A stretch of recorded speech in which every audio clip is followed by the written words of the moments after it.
This is the biggest class, I think, or Friday meeting that we've had in a really long time as far as attendees, and so it's good to see the numbers climbing. That means the Career Center is doing a really good job. For those of you who've been to these before, same old, same old. I always like to go around the room and have you guys introduce yourselves. Say who you are, where you came from, and what you came to Combine to do, if you don't mind. So we'll start with you. Alright, I'm Terrence. I'm here with the Glass Division, and I'm out of Rock Springs, Wyoming. Born and raised in California, so I came here to try something different. You know, I've never done glass. I've been running reefer, and I've done a little bit of flatbed and dry van. That's about it. We're just trying to see something different, get more active, especially OTR. I will give you plenty of that. Welcome. All right, gentleman in the back. Darryl Crosby. I came from Swift. But I used to run 48 and just trying something different. I was tired of everything that went on over there. And Steve here, I knew, told me I need to come over here. It's way better. Ooh, referral bonus. Yep.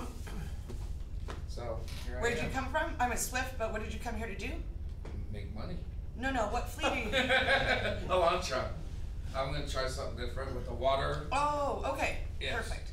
Well, you can always come to the dark side if you ever want to try something after you do water for a while. Well, Steve keeps telling me I need to get it, start out at flatbed, and that's what we'll see. Okay, well, welcome. And since you're there too, why don't you go ahead, Steve, and introduce yourself? I'm Steve. I'm in Heavy Haul. Been here 5 years. I recruited this guy. What do you do in Heavy Haul? Yeah. Oh, I pulled a 9-axle. A 9-axle. Okay, I couldn't remember the trailer. Yeah. Was a 10. Pulled wind. A little bit of everything. Yeah. Down to a 2+1 now. Is that better for you? No, but I gotta wait on parts for the trailer to get Gotcha. Hey, that's another part of my agenda, man. You guys are knocking it out of the park today. All right, what about you? My name's Troy. I came from Lynn West. Came over here because of Lynn West. I had COVID. I was down with COVID for about 2.5 weeks or so, and they were bugging me every day. We had 2 guys from our company die from COVID, and they're still bugging me every day. Are you coming back? Are you coming back? When are you coming back? Are you going to be able to run tomorrow? Can you do some local runs? About a week and a half into it, I told them, you know what, here's the deal. I quit. When I get better, I'll clean my truck out, and when I'm good enough to go back to work, I'm going to find another job. I got better, cleaned my truck out. I had a bunch of applications put in. You guys got a hold of me, and Legend got a hold of me. I was supposed to be in orientation at Legend last Monday. I was here instead. I chose you guys. I'm with the Walmart division right now, pulling Walmart stuff. I'm only going to do that for my mandatory 3 months, and then I'm moving over to glass. Sweet. Where do you live? Salem. Salem, Oregon? Yeah. Oh, golden. All right. So my goal with this company is I want to do what this guy back here does. I don't care if it takes 6 years, 10 years, don't care, but that's what I want to do. Everybody uses my division as a stepping stone. It's fine. Perfect. Nice to meet you, Troy. Moving on. All right. Frank, do you want to take part and introduce yourself? I'm Frank, and I do custodial and maintenance. And there's popsicles in the freezer, and there's Halloween candy over there. See, that's why I had him introduce himself, because he always has the goodies. Yeah. All right. How about you? In the back there. Oh, me? Yes, sir. Robert Dittmar. Spent 4.5 years here on 5-axle heavy haul and 2+1, and left. Yeah, this time I'm doing. I called and talked to Jason. This time I'm doing refrigerator because I like to be home more often. So Okay. I'm doing. He set me up with a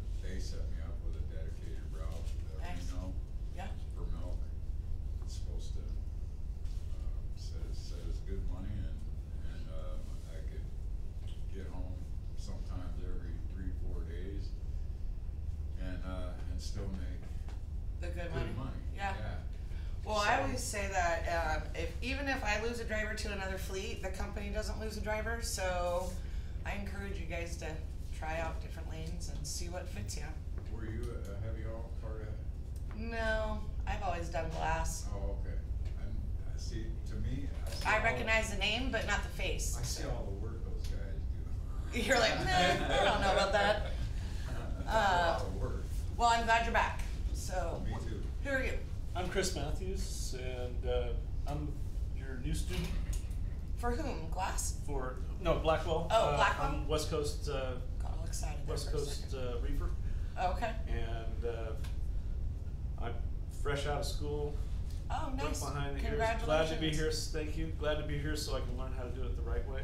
Yeah, well, I'll tell you, I have had some of the best drivers, glass, and I know Roger can say the same, come out of the students that we bring from the school directly to here. In fact, some of my really strong glass drivers, we say that you have to drive reefer for about a year, and then you can transfer over to another division if you want, but get the over the road Yeah. and the They told winter me 6 driving, months. 6 and months. I'd like to get into glass. And we have shrunk that down quite a bit, just based on, the quality of work that you do and the Yeah. progress that you show, so. Yeah. We definitely encourage, but then some guys, they start and they're like, oh yeah, no, I just wanna keep doing what I'm doing, and they love it. And Roger's a really good manager to work for, so you've got a good team of people to work with Yeah. at Blackwell. My original was to get into flatbed and then glass and heavy haul. Right. I want to try everything. This is a new career for me. I've been in sales for the last 22 years. Yeah, and well, it's definitely. I want to do something exciting and just experience every part of it, because this is what I'm going to do. And it's paid tourism. Yes, exactly. All right, I know you guys all know this guy here, Randy Spurlock.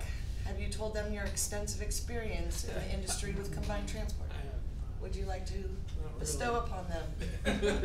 Come on, brag about yourself. Just a little bit, it's kind of a good little So been here resume. almost 20 years, started in '98. All my driving is heavy haul except for 4 months in glass, a couple of years before Chris got here. I've taught the glass class, I've loaded glass in Salem, I've taught the flatbed class, which is what I'm currently doing now. He even worked in permits, he worked in driver services, he did the glass securement training.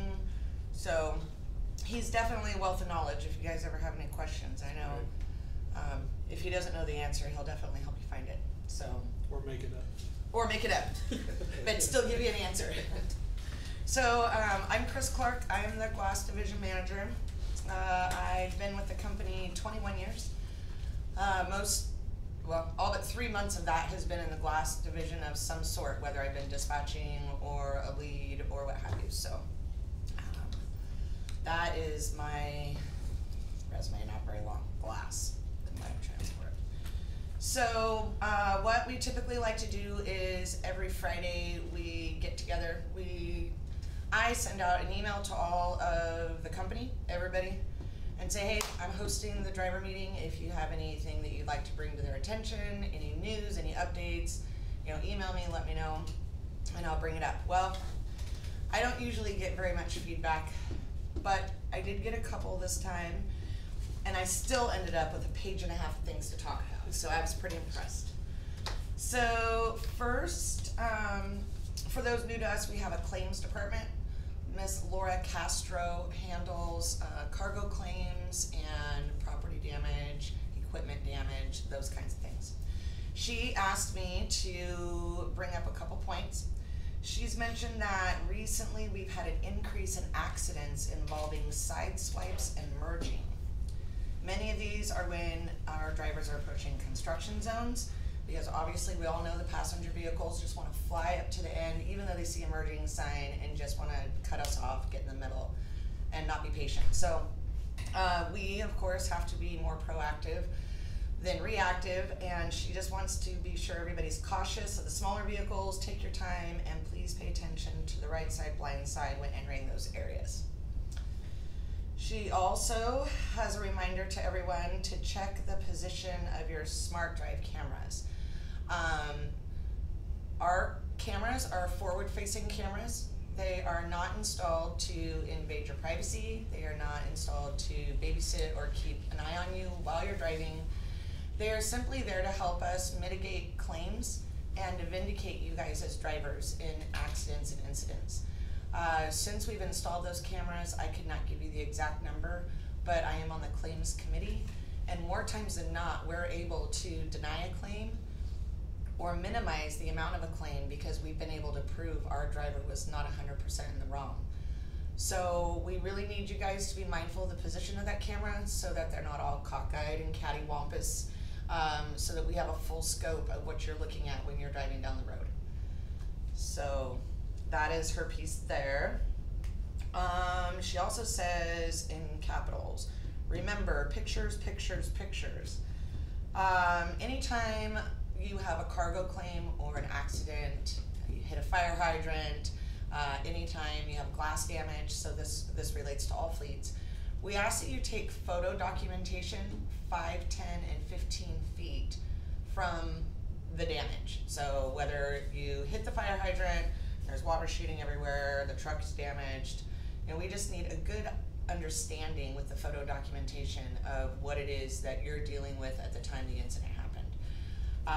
Also, it allows us to say, no, our driver provided us these photos, that fire hydrant did not smash the windshield on your employee's vehicle, or whatever the case might be, but more photos is better than not enough.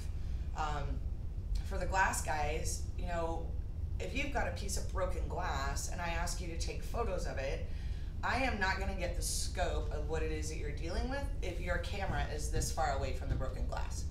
I see blur and a little bit of a crack, and I'm like, okay, where is that? What is it? So we ask you to take a step back, and then we also want to see the picture of your securement so that we can help you. We're not there with you, but we want to be able to make the best decision possible on how to fix the situation you're in. So photo documentation is super important. And lastly, she says that she would also like to thank all the drivers for reporting all accidents promptly, whether they're big or small. This really helps her keep up on what she's got to do, open files, document, and be prepared. So she appreciates everybody being so diligent in that. And we had a driver last night hit a bear. Another driver hit a fire extinguisher that flew off another vehicle in front of him and exploded all over the front of his truck. All these things we got pictures of, and it could be any type of incident, but pictures are super important. Any questions about any of that stuff? No, pretty self-explanatory. Okay. Referral bonus. It's a big fat whopping $2,000. So it used to be $1,500, and this September we upped it to $2,000. So every referral, let me rephrase that. Every application that gets submitted in the month of October, processed, and the driver's hired in that month of October, you get $2,000 30 days after your referral is employed with us. So that is a pretty good chunk of money as an incentive. You guys are the best form of advertisement and recruitment that we have as a company. We can spend thousands and thousands of dollars on paper ads and have a bunch of pictures and words, but when you guys are out there saying, yeah, you know what, the company, they're not perfect, but this is what they've done for me. I get home, I get paid decent, they take good care of my equipment. You guys are the ones that deserve that bonus. So don't ever forget to exchange names. It doesn't hurt to call into the Career Center and say, hey, I was just checking to see if so-and-so turned in his application. Make sure your name gets put on it, because we want you to get that reward for spreading the good word. Okay? November safety campaign. So we did not really do one for October. We kind of failed miserably. So I gotta tell you, I'm gonna brag a little bit here, because we just had a safety campaign for PPE, and it was last month. And one of my girls had a really good idea, because we want to try and pick safety campaigns that can promote some driver engagement. And I thought Brittany did a really good job. She picked out a safety campaign. It was like, send in your PPE selfies. and your name would go into a drawing, and we would draw every Friday, and we had $50 for 2 names every week, whether it's PPE gear, if you wanted your own personalized gear, or a gift card. And I think literally we had 6 people the entire month participate. So it kind of felt like yes, sir. It's kind of hard to take a picture of yourself with the PPEs when you're working. Why just go cheese, snap, snap, send it in. We're truck drivers. We're not. That's why we did it the and we're whole not entire doing selfies of month. ourselves. Well, Steve Weisner did it, and I could tell that he was doing it. So the one heavy haul driver that participated, I never really hear about him. And I saw a picture of him on Facebook in all head to toe PPE, and it was like he was posing for it. And I was like, I bet he wants that to be in the drawing. And so I had Brittany email him and say, hey, I'm putting you in for the drawing. I see you're in PPE, because we didn't even have anybody else participating. And he won. So it was kind of fun. But anyways, because we felt like that was an epic fail, October kind of went down the toilet. So November is Winter Driver Awareness Month. We do this every year. I know it's kind of a November gimme, but it always seems like there's plenty to talk about during Winter Driving Awareness. Our chain laws are currently in effect. They go from 9/1 to 5/1, May 1st. You guys have to have chains on the trucks. If you have chains on the trucks, make sure that they're the right chains and they fit your tires. Make sure they're not all rusted to where you can even move them. If you need more, we have to get them here, or you can get them over the road. We just gotta find a truck stop that has the size you need. We'll put money on your comm data card. We wanna make sure that you've got the right equipment for winter driving. So, and that being said, if you do not know how to apply your snow chains, it is not an embarrassing thing, especially new drivers that haven't done any cross-country, over-the-road driving. We have videos on how to apply super singles and dual chains. All you have to do is get a hold of safety, either Melissa or myself, and we can email you a video, and you can watch the video. If you still need some assistance, we've got a number of people here that would drop everything to go out and help you apply chains so that you're familiar with it before it gets to a point where you have to be stuck on the side of the road. So, I think that is it. Oh, and Melissa wanted me to make sure I told you that if you do not have the necessary chains on the vehicle, it is CSA violations, and none of us need to be messing with any more CSA violations, because we are at the threshold in a number of different categories, and we don't need any more additional unnecessary points. So, make sure you check out your equipment. Operation Safe Driver Week. So there was a week-long blitz in the month of July. I did not know until I read this article that it was not only for commercial vehicles, it was also for passenger vehicles. So this week-long blitz, they said that during the blitz, more than 28,000 commercial vehicles were pulled over in 1 week. Speeding and seatbelt usage were the top violations.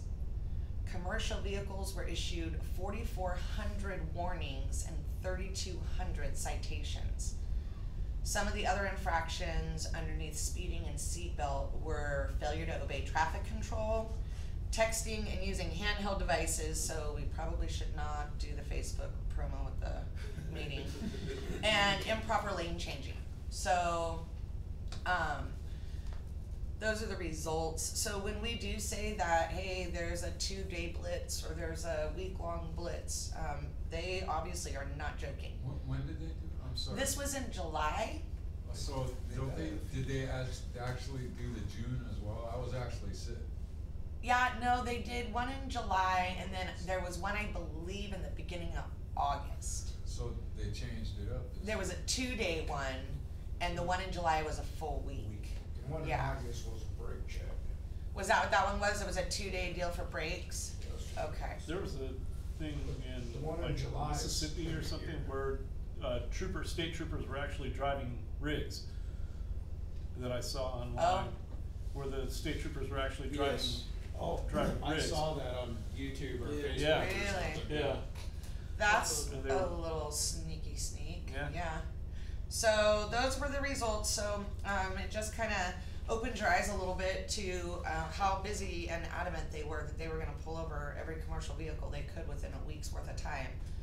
I mean, and the other piece to that was they issued over 10,000 citations. So the passenger vehicles got the majority of that as well. How many passenger vehicles did they pull over? Did it say? They got the majority of it? Yeah, it says, hold please. My little research thing here. It says, enforcement personnel issued a total of 8,400 warnings and 12,000 citations. So commercial vehicles were issued 32, so 9,000 citations went to passenger vehicles and 4,000 warnings. Crazy. So That's kinda speaks up pretty good for commercial drivers. Well, well, not too bad of a percentage, it's Right. 12.5% for everything that they pulled over. right. So no, for 28,000 for those, no, that is good. It's just concerning that speeding and seatbelt usage are the two major ones. So, all right, shop and OTR. So, just a reminder that when you guys are bringing a trailer into the yard here that needs something done, maintenance or service, and you're leaving the trailer here, you're going on home time, or you're swapping out for something different, the best way to get that trailer addressed is to send in a service request, just like you would if you needed the service on your truck, so that the shop knows that it's sitting here and what time it will be here, and they'll get it on the shop and get it taken care of. They are still experiencing issues with the national parts shortage. So this is creating lengthier downtime, probably like Steve's trailer. So we are trying to kind of think outside of the box when it comes to sourcing parts. If they say they do not know when the part will be here, they're not lying to you. You will know as soon as they know when those parts can be here. We will have repower options for some, not for others if they're equipment specific. But please, I encourage you guys to take the repowers. We'll keep you close to home so you can keep running, maximize your miles. And then when your truck's done, we'll get you back into your truck as quick as possible. But you know, the biggest goal for a repower unit is to mainly ensure that you keep running miles.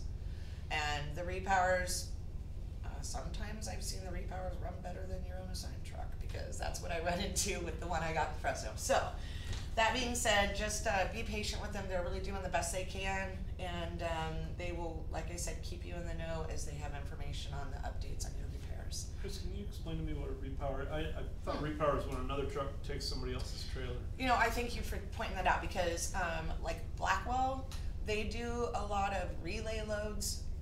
So where one driver will start the load out and another driver will finish the load. A repower for me is I've got trucks that are not assigned trucks to any one driver, available if somebody breaks down in Fresno and their truck goes in the dealership. Right out of the gate in Fresno, we're looking at 3 days of downtime.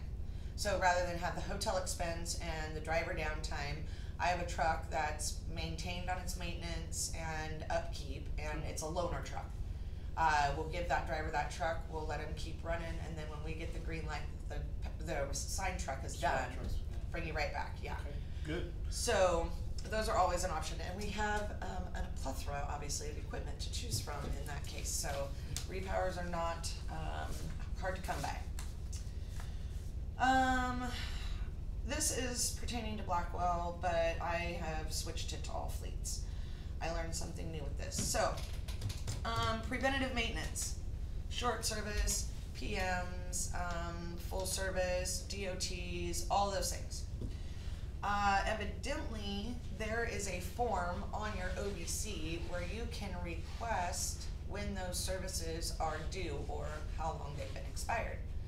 It just says PM request on it. You push that, and then you get your truck and your trailer. If you're under a dispatch, it'll tell you when it'll tell you in that section when DOT short and full services are due on your truck and trailer if you're under a dispatch. It'll also allow you to put in an additional trailer. So like for my drivers, if they're coming in with a load on and they know they're gonna pick up a preloaded trailer, they can put that PM request in and also get some ahead time information on the preloaded trailer that they're gonna pick up, and make sure all the services and everything's been up to date on that equipment that they're being newly assigned. So, in my opinion, it's a good check and balance for you for the equipment that you've got to make sure you're keeping up on it. If the services are past due, you get a message automatically sent to the truck until that service is completed. So I can't imagine being a driver, picking up a trailer, running with it for a week, and having it be past due on its DOT, and getting this message every single day, and then consciously dropping it and knowing that service needs to be done, and having somebody else somewhere down the line have to deal with it. And it happens all the time, and it's crap. Yes, sir. I'm sorry, we met with Candy and Ronnie today, and they said that we would be alerted 1,000 miles before that is due. I don't know if that's something. That is true. And then all the way up until now it's past due, and you're gonna be alerted with that every single time until it gets done. Cause once it gets done, then OTR maintenance closes out the work order showing it's complete, and the system will update with the new date to have it done again. But what we're experiencing is you get assigned a trailer and, oh shoot, I've got a really tight schedule. Oh, look at this message. Holy crap, the lube is 144 days past due. Ah, I gotta make delivery. So you totally ignore it. And then 3 weeks later, you drop that trailer, never got the lube done. The new guy gets it, and he's like, well, now I gotta spend time in his shop taking care of something that somebody else could have done before they dropped it. So it's that preventative maintenance thing. With reefer, it's washouts, it's reefer fuel that's left low, and then what was the other thing for reefer? Because the reefer service and reefer hours. So those are also things that will come over on that PM request. And when you pick up a trailer, my first and foremost is do a pre-trip. Go onto your OBC, type in that number. It takes 5 minutes to get the message back showing you what's done or needs to be done on that piece of equipment. If you are assigned a trailer that's past due on anything, I encourage my drivers to call dispatch if it's during business hours, and we'll give you a different trailer and we'll get that one taken care of. If it's after hours, call driver services. My thing is that we have to have some form of accountability, and for a few years we were doing really, really good, and now it's backslid, and it's like nobody gives a shit about handoffs to anybody else. They don't care. It's all about their tunnel vision and what they want to do next. So my team, we are going to be pulling all the preloads. We're looking to see what trailers are dropped. We're pulling to see if a post-trip inspection form was done. We're pulling to see if there's any past due services that need to be done, and then we're calling that driver and having a conversation. And we're eventing it. And then if it happens again, we're gonna have a different conversation with that driver, and it will be handled in a progressive disciplinary action if we see that there's a trend. But we've gotta get a grip on it, because my card, I will tell you, sees no value in replacing equipment if the equipment we have isn't gonna be taken care of by the fleet. And it's raising up CSA scores and all kinds of stuff. Exactly, because on the post-trip inspections, if you put defects no, fine, off you go, whatever. But if you put defects yes, those are for DOT reportable issues, and you are automatically out of service if you've got a DOT reportable issue, which you should be because of CSA points. So, you know, typical process is you're coming in, you want to drop a trailer, but you know that the brakes need to be done and the S-cam bushings are kind of leaking. Don't just drop it off and call 2 days later and say, hey, you know that trailer I dropped? Well, guess what? It needs some maintenance done to it. Before you drop it, call OTR and driver services. Say, hey, I'm bringing this trailer in. It's after hours. What would you like me to do? These are the things that need to happen. They'll open up a work order. They'll have you drop it. And then the next business day, we'll get it to the shop. If it's during business hours, you guys have the ability to take it to the shop yourselves. Don't be lazy. Because what's happening now, our drivers are coming in, dropping a trailer, picking up their preload, and then calling driver services. And then my yard guys have to pull themselves away from helping drivers and doing preloads to shuttle equipment to the shop because the drivers are too lazy to do it themselves. So, just do unto others the golden rule as you want done unto you. Don't leave your mess for somebody else to take care of. Okay? And that is about it. The finale, as I said earlier before we started, is we would like to take a minute and recognize our very own Melissa Dockery. For those of you who do not know her, she has been with Combine for about 7 years. She has held a number of positions within the company. She started out in a department called Partner Carrier Development, which was a group of staff members that would build up relationships with outside carriers so that we could broker our freight to them and build relationships, so partner carrier developments. Then she moved into driver services. She was an admin for driver services, and she handled time off and driver issues. And then slowly transitioned into driver services and then became the driver services manager over there. We made some more transition, and Mike Card wanted her to take on a department of her own, which at the time she started it didn't exist. We didn't have a safety division, we didn't have a safety manager. And Melissa goes, well, how am I supposed to do something with something that doesn't exist? Mike's like, well, have fun. And since then, she's grown in her own self, in her confidence level. She's really made a lot out of this safety division manager position. She goes to all the conferences. She takes and enrolls in all of the different safety certifications that she can to broaden her knowledge in the industry safety. And this year they acknowledged the Oregon Trucking Association and the Great West Casualty, which is an insurance company for commercial vehicles, recognized her as the 2020 Safety Director of the Year. Wow. So That's impressive. it is impressive because, you know, Melissa's biggest thing was there's so many other safety professionals that have been in the industry much longer and has so much more certifications and recognitions. And she didn't get, I don't think she gives herself enough credit for sure. So we want to give her a big shout out, and everybody, if you have an opportunity, congratulate her and tell her good job. So, Yeah, that is really nice. yep, that's a wrap, folks. Right. Anybody got any questions? Any questions? Oh, Kinda, you said, you were doing glass in Salem?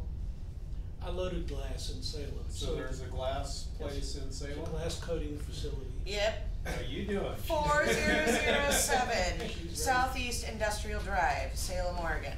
That is. Right next to the Fish and Wildlife. Yes, I know exactly where it's at. I don't live too far from there. No, I have the phone number in my head. It's all in my mental Rolodex. So yes, we I just do gotta wait 3 months and then I talk to you. Yeah, we do freight out of there. We've got actually a lot of glass facilities up and down the I-5 corridor. You know, my encouragement for anybody starting out in glass would be to run 11 Western for a couple turns. You know, get your grip and find out how you feel about it.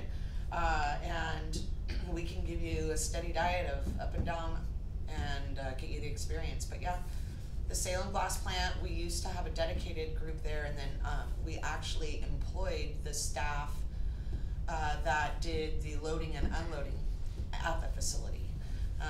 Contractual changes, so on and so forth. Now we just take loads in and take loads out. So when my 3 months is up, would I contact you first or my 3 months. You only are doing 3 months where? Walmart? Or my paperwork said 3 months because I got experience or whatever, then I can change. But Yeah. once I change to glass, I have to be in glass for 6 months before I can change to something else. Yeah. And then 6 months and 6 months. Yeah, so you put in your 3 months and you're ready to jump ship and you want to do something different. You can call your career coach, me, Jason, whatever. Okay. And then, we'll just get you through Randy's class and securement training in California and, Okay, Yeah. cause if I knew about glass, I would have applied to that instead of Walmart, I didn't. that's fine. No, I know that they really, so right now, contractually, we were asked to give 20 trucks to Walmart. And, there's a driver shortage across the board, it's no big secret. So contractually, we have 18 hired for Walmart. And we've had to pull other drivers from other lanes to fill that contractual commitment. So that's probably why they didn't wanna say anything else, because they're like, ooh, another guy to fill the numbers, so they're like, we don't have anything else available. But that's a good thing to come work for a company that has multi-different plans. Yeah, absolutely. Yeah, Well, You can that's- actually find your knack and where you'll be happy. Well, exactly, like I said, You might like Walmart. Well, that's what I mean, I'm like, well, I might. I don't mind I might actively like it. recruiting my own, company But to like I come said over, before, but. even if it takes me 6 years, my goal is to get where you're at, doing what you're doing. Chris, I have a question. So Yeah. this is hopefully gonna be the preload? last company I ever. So, no, that's a totally fine question. I don't know what Blackwell might call them. I call them preloads because they're already preloaded before the driver that's going to take it arrives at the facility. Okay. So in some of my facilities, I have people that are combined transport employees, but they live in the area and they're employed for that facility. We get a daily load schedule. I'll give them a couple loads that I want them to load and drop in our drop lot, so that when I have a driver coming in on a Saturday and he's still got good hours to run, he can drop the trailer he's got, he can pick up the preloaded one and keep going. That makes sense. Yeah. I just wasn't, because you were using it in the context of dropping your trailer and then grabbing the preload, so I wanted to know what. You've heard the Well- term drop and hook. Yeah. Okay, yeah. so same thing, Okay, yeah, good. but, That explains it. okay, any other questions? Anything at all? So, you talked about tire chains. I did? Earl, it's not really, it's something that we started in the last couple of months. These guys all participated in it today, putting on a full set of tire chains. Oh, okay, tractor I and didn't know they trailer. started to incorporate Yeah. that too. Earl spends about an hour. Oh, and good. anybody is welcome Yeah, to come on Friday mornings at about 9 o'clock. And after Earl does his backing evaluations, we put chains on a tractor and a trailer. oh, okay, well, there you guys have it, see? I've been driving for almost 11 years, first time I ever chained up, I couldn't wait to get my hands on them. I don't wanna have to chain, but I don't wanna be the guy that has to go to the truck in front of me and say, hey, can I help you put your chains on so I can learn how to chain? Right. So, So, I know that nobody enjoys putting chains on, but as a company, we do ask that you guys do what is necessary for you to be safe and abide by the chain laws. And if you can put chains on and go and be safe, we ask that you do so. That's our biggest thing. We're not, I can't even tell you, and I know it's coming in maybe a short month. I've got drivers that live here local, they watch the weather, and they're like, oh, nope, it's gonna snow at 2 o'clock. So rather than leave their house a little early and get ahead of it, they call me at 8 AM the next morning, yeah, I'm still at home, and I'm gonna wait till it clears up a little bit before I go over Ashland. I'm like, bro, you've been home since like 1 o'clock yesterday afternoon, and you didn't even need to 10. So you watched KDRB, you saw the Weather Channel, and you decided just to stay in your comfy confines of your own home. I get it. So we just ask that you guys are safe. Use the chains where you can to get to the next safe spot, and just communicate. If you guys know what you're up against out there, and if it's something that you're not comfortable with, or you are stuck, you can't get traction, pick up the phone and call. I mean, we had one winter that was so bad. I had a driver in Wilsonville, Oregon at the glass place, and it was, the whole parking lot was just a sheet of ice when he woke up the next morning. He couldn't even get out. Nobody could get out. And chains wasn't gonna do nothing. So he literally had to wait until it thawed before he could get out of that parking lot. So we get it. We just ask that you communicate proactively, not reactively, and we'll make the best decision for everybody to be safe and do what we need